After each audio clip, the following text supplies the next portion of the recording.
सुशेला बनवणार आहे नाश्त्यासाठी. त्यासाठी हे चुरमुरे म्हणतात त्याला.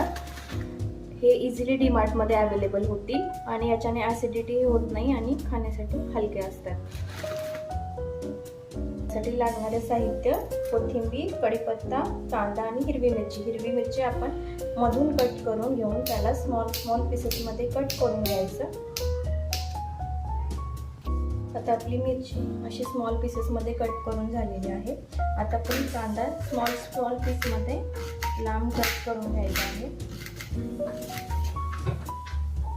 आता या चुरमुरे असे घ्यायचे आणि यामध्ये पाणी ॲड करायचं. पूर्ण पाणी भिजेपर्यंत चुरमुरे एक्स्ट्रा ॲड करून द्यायचं. 2 मिनिट असेच पाण्यामध्ये त्याला सॉफ्ट होऊ द्यायचं. सॉफ्ट झाल्यानंतर दोन्ही हाताने हे असे चुरमुरे थोडंसं लिंबू टाकून घ्यायचं. आपण आज महाराष्ट्रीयन पद्धतीचा सुशेला बनवतोय.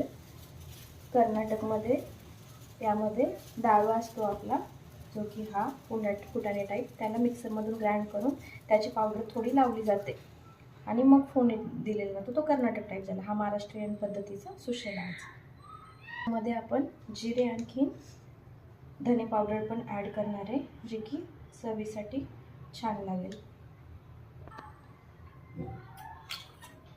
चवीपुरतं नमक. यासाठी लागणारे साहित्य: कांदा, कढीपत्ता, हिरवी मिरची, कोथिंबीर, आणखी डाळवा. यासोबत तुम्ही शेंगदाणेही टाकू शकता आवडत असेल तर.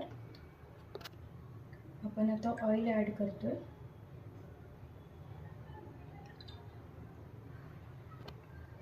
ऑइल गरम झाल्यानंतर त्यामध्ये आपण मोहरी आणि जिरे टाकणार आहोत.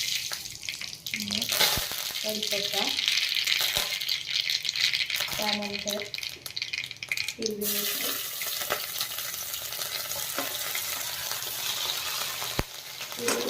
झाल्यानंतर आपण त्यामध्ये कांदा ॲड करणार आहोत आणि कांद्याचा कलर गुलाबी होईपर्यंत परतून घेणार आहे. कांदा गुलाबी होईपर्यंत फ्राय झाल्यानंतर आपण त्यामध्ये थोडीशी हळद टाकणार आहे, जो की क्रीम कलर येईल. जास्त हळद नाही टाकायचं. तेलामध्ये हळद टाकल्यानंतर कलर जास्त येत असतो, त्यासाठी थोडीशी हळद टाकून घ्यायचा क्रीम कलरचा. आपण आज सुशेला बनवणार आहोत, जो की खाण्यासाठी एकदम हलका, त्याने ॲसिडिटीही नाही होत. सुशेला ॲड करणार आहोत.